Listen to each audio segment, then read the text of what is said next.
नमस्कार दोस्तों, स्वागत है आपका बिहार समाचार में। तो चलिए बिहार की 10 प्रमुख बड़ी खबरों के बारे में जानते हैं। तो खबरों की ओर रुख करने से पहले एक नजर हेडलाइंस पर। कैबिनेट विस्तार के बाद बढ़ गया मंत्रियों का विभाग, जानिए किसको मिली कौन सी जिम्मेदारी। बंगाल और असम चुनाव को लेकर तेजस्वी ने की बैठक, दिल्ली में बनी रणनीति। मंत्रिमंडल विस्तार के बाद नीतीश कैबिनेट की पहली बैठक खत्म, इन एजेंडों पर लगी मुहर। उत्तराखंड ग्लेशियर हादसे में बिहार के 4 लोग लापता, कई घंटे बाद भी संपर्क नहीं होने से परिजन परेशान।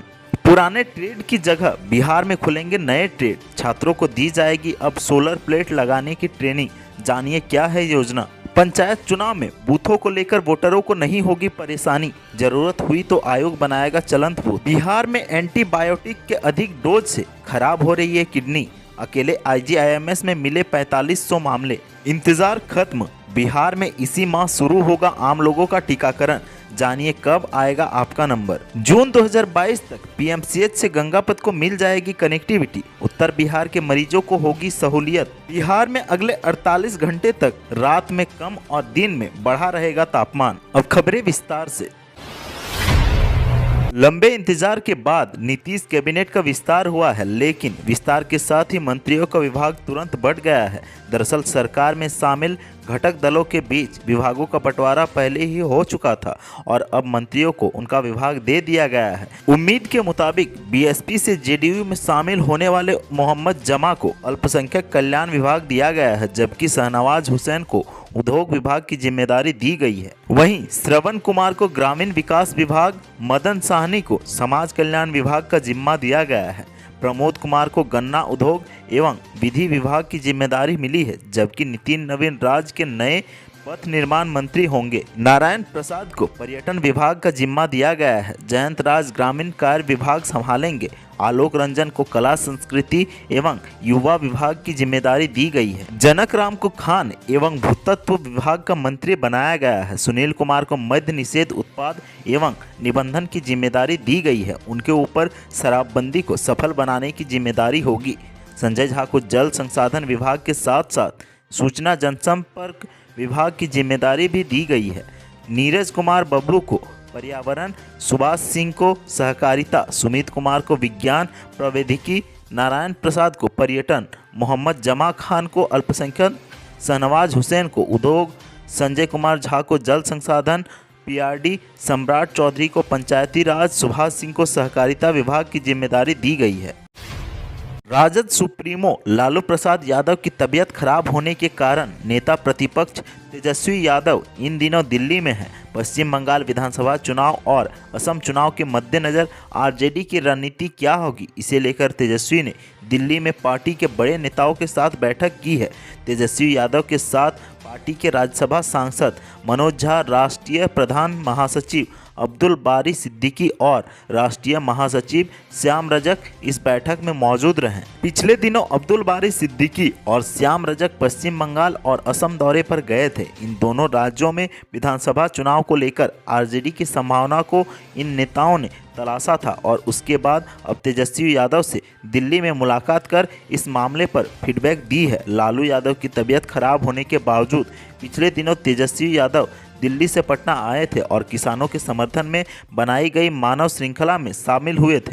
इसके बाद तेजस्वी वापस दिल्ली चले गए और सिद्दीकी श्याम रजक के साथ बंगाल दौरे पर उनकी मुलाकात ममता बनर्जी से तो नहीं हुई, लेकिन अभिजीत बनर्जी से दोनों नेताओं ने मुलाकात की। हालांकि तृणमूल कांग्रेस ने आरजेडी के लिए कुछ विकल्प जाहिर नहीं किया है।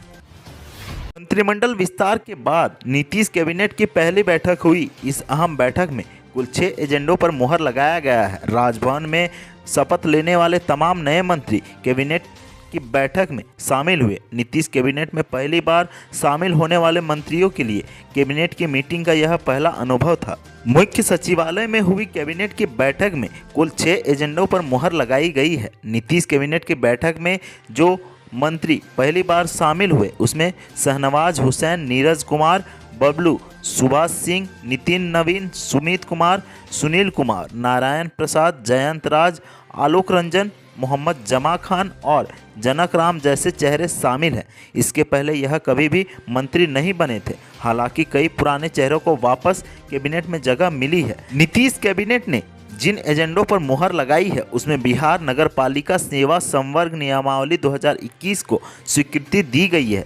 इस नए नियमावली के लागू होने के बाद नगरपालिका में काम करने वाले कर्मियों की सेवा शर्तों में बदलाव आएगा। इसके साथ बिहार प्रोबेशन सेवा के कर्मियों को वेतन का लाभ देने का भी फैसला किया गया है।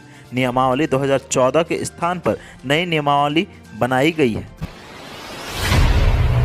उत्तराखंड के चमोली में ग्लेशियर टूटने से आई तबाही के बाद अब तक 26 लोगों की मौत हो गई है। वहीं 171 लोगों की तलाश अभी भी जारी है। पूरा फोकस राहत बचाव के काम पर है। तपोवन टनल में अभी भी 37 लोगों के फंसे होने की आशंका है। सुरंग कीचड़ से भरी हुई है। ऐसे में अंदर जाने में काफ़ी मुश्किलें हैं, लेकिन रेस्क्यू टीमें जुटी हुई है। इस जल प्रलय में बिहार के भी 4 लोग लापता हैं। इनमें से 3 वहां चल रहे प्रोजेक्ट में काम करते थे। वहीं समस्तीपुर का एक युवक भी चमोली के पास से मजदूरी करता था। ग्लेशियर टूटने के कई घंटे बीतने के बाद भी इनका कुछ पता नहीं चल पाया है। परिजनों से इनका संपर्क नहीं हो पा रहा है। यह संख्या बढ़ भी सकती है। समस्तीपुर जिले के कल्याणपुर थाने के वासुदेवपुर गांव का नरेश दास उत्तराखंड चमोली में हुए जल प्रलय के बाद से लापता है। उसकी कोई जानकारी नहीं मिलने से घर के लोग परेशान हैं। नरेश करीब 10 साल पहले घर से भागकर उत्तराखंड चला गया था। वह वहां चमोली के पास मजदूरी करता था। घर नहीं आता था, लेकिन बीच बीच में मोबाइल पर कॉल कर बात करता रहता था।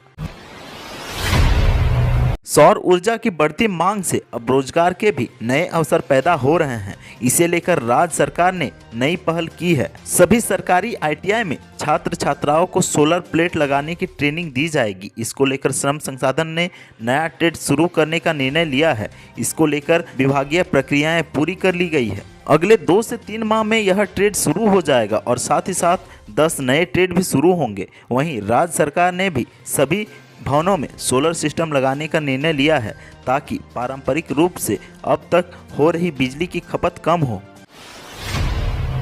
राज्य निर्वाचन आयोग ने सभी जिलाधिकारियों को निर्देश दिया है कि मतदाताओं को बूथों को लेकर किसी तरह की परेशानी नहीं हो। मतदाताओं की शिकायतों के आधार पर मुखिया के घर से 100 मीटर के अंदर कोई बूथ नहीं हो। इसकी भी जांच करा ली जाए कि किसी भी मतदाताओं को वोट देने के लिए 2 किलोमीटर से अधिक दूरी तय नहीं करनी पड़े। अगर किसी वार्ड में बूथ का भवन जर्जर हो तो उसकी भी जांच कर किसी नए सरकारी भवन में बूथ बने, नहीं तो चलंत बूथ का गठन किया जा सके।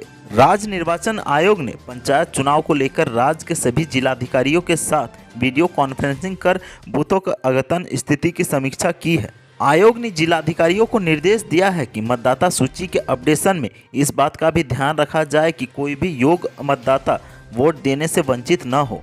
आयोग ने जिलाधिकारियों को कहा है कि निर्धारित समय पर मतदाता सूची को तैयारी और बूथों के गठन का काम पूरा कर लिया जाए। एंटीबायोटिक दवाओं का शरीर पर बहुत बुरा असर पड़ रहा है। पटना सहित पूरे बिहार में बिना डॉक्टरी सलाह के एंटीबायोटिक लेने के चलन तेजी से बढ़ा है। अधिक समय पर एंटीबायोटिक दवाओं के सेवन से किडनी लीवर पर असर पड़ रहा है। नतीजा किडनी ट्रांसप्लांट कराने की नौबत आ रही है। इंदिरा गांधी आयुर्विज्ञान संस्थान यानी कि IGMS में किडनी ट्रांसप्लांट करने वाले डॉक्टरों ने इसका खुलासा किया है कि डॉक्टरों ने कहा है कि अगर ये दवाएं लगातार रखा रहे तो डॉक्टर से पूरी जानकारी ले ले। केंद्र के सहयोग से IGIMS में संचालित adverse drug reaction monitoring centre में दवा के दुष्प्रभाव से संबंधित करीब 4,500 मामले दर्ज हुए हैं। इनमें से 70% मामले ऐसे हैं जिनमें बगैर डॉक्टर की सलाह से लोगों ने बाजार से दवा खरीदकर सेवन किया था। इनमें से सर्दी, बुखार व घुटनों के दर्द से परेशान मरीजों ने पेन किलर के साथ एंटीबायोटिक दवाओं का सेवन अधिक किया है। पटना में कोरोना को रोकने के लिए तेजी से वैक्सीनेशन का काम चल रहा है।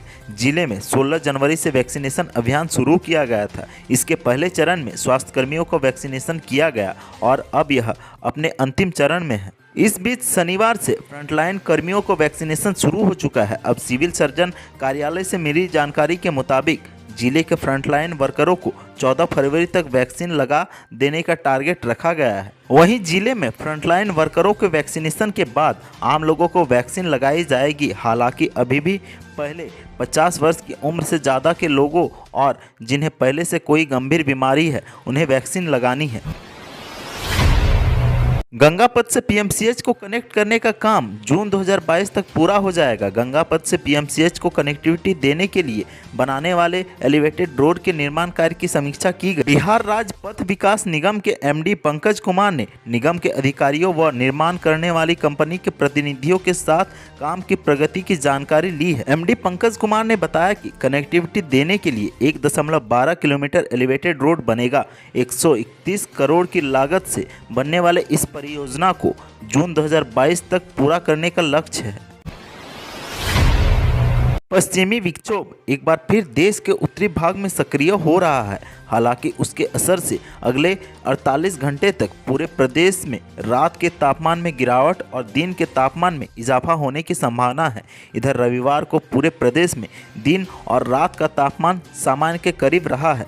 आईएमडी पटना की ओर से जारी आधिकारिक जानकारी के मुताबिक अगले 48 घंटे के दौरान रात के तापमान में 1 से 3 डिग्री तक की गिरावट आने की संभावना है। वहीं दिन के तापमान में इसी अवधि के दौरान 3 से 4 डिग्री का इजाफा हो सकता है। इसके साथ ही पूरे प्रदेश में अधिकतर स्थानों पर रात और दिन के समय कोहरा छाए रहने का पूर्वानुमान जारी किया गया है। तो आज की सुर्खियों में बस इतना ही। बिहार से जुड़ी खबरों के लिए सब्सक्राइब करें हमारे चैनल को और साथ ही साथ अपने दोस्तों और रिश्तेदारों में शेयर जरूर करें। धन्यवाद।